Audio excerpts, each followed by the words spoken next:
ট্রাম্পের যুদ্ধ হুমকি প্রত্যাখ্যান করল ইরান। যে কোনো মার্কিন হামলার জবাব দিতে প্রস্তুত তেহরান। মধ্যপ্রাচ্য আবারও যুদ্ধের আশঙ্কা ঘনীভূত হচ্ছে। মার্কিন প্রেসিডেন্ট ডোনাল্ড ট্রাম্পের করা সামরিক হুমকির পর এবার সরাসরি জবাব দিল ইরান। তেহরান জানিয়ে দিয়েছে, যুক্তরাষ্ট্র যদি হামলা চালায় তাহলে তার জবাব হবে তাৎক্ষণিক, শক্তিশালী এবং বহুমুখী। ইরানের পররাষ্ট্রমন্ত্রী আব্বাস আরাগচি বুধবার রাতে সামাজিক যোগাযোগের মাধ্যমে বলেন, আমাদের সাহসী সশস্ত্র বাহিনী সম্পূর্ণ প্রস্তুত। ট্রিগারে আঙ্গুল রেখে তারা আমাদের স্থল, আকাশ ও সমুদ্রের বিরুদ্ধে যে কোনো আগ্রাসনে তাৎক্ষণিক এবং শক্তিশালী জবাব দিতে প্রস্তুত। তিনি আরও জানান, গত বছরের জুনে ইরানের পারমাণবিক স্থাপনায় ইসরায়েল ও যুক্তরাষ্ট্রের যৌথ হামলা থেকে তারা গুরুত্বপূর্ণ সামরিক শিক্ষা নিয়েছে। আরাগচির ভাষায়, 12 দিনের যুদ্ধ আমাদের আরও জোরালো, আরও দ্রুত এবং আরও গভীরভাবে প্রতিক্রিয়া জানানোর সক্ষমতা দিয়েছে। এর কয়েক ঘন্টা আগে মার্কিন প্রেসিডেন্ট ডোনাল্ড ট্রাম্প তার ট্রুথ সোশ্যাল প্ল্যাটফর্মে হুঁশিয়ারি দিয়ে বলেন, একটি বিশাল মার্কিন আর্মাডা ইরানের দিকে অগ্রসর হচ্ছে।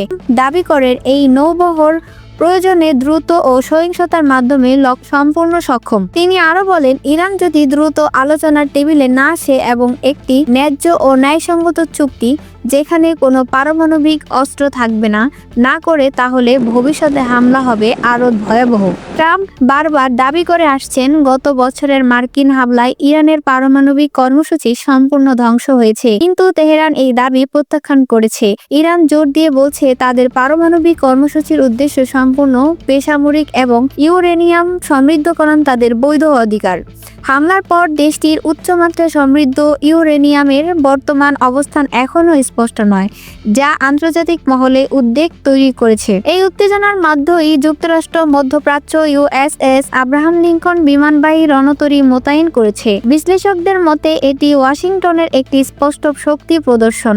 কাতার বিশ্ববিদ্যালয়ে আন্তর্জাতিক সম্পর্ক বিশেষজ্ঞ অধ্যাপক আদনান হায়াজনেও বলেন, এই মোতায়েনের মাধ্যমে যুক্তরাষ্ট্র ইরানকে বার্তা দিতে চেয়েছে, আমাদের শর্ত না মানলে সামরিক শক্তি ব্যবহার করা হবে। ইরান স্পষ্ট জানিয়েছে, হুমকির মুখে তারা কোনো আলোচনা করবে না। আরাগচির ভাষায়, আলোচনা কখনোই হুমকির সঙ্গে চলে না। হুমকি ও অতিরিক্ত দাবি বন্ধ না হলে আলোচনা সম্ভব নয়। তবে একই সঙ্গে তিনি এটাও বলেন, চাপ মুক্ত পরিবেশ, একটি পারস্পরিক উপকারী ও ন্যায্য চুক্তি হলে ইরান আলোচনায় বসতে প্রস্তুত। এদিকে আল জাজিরার প্রতিবেদন বলা হয়েছে, পর্দার আড়ালে মধ্যস্থতাকারীরা সংকট সমাধানের চেষ্টা চালিয়ে যাচ্ছেন।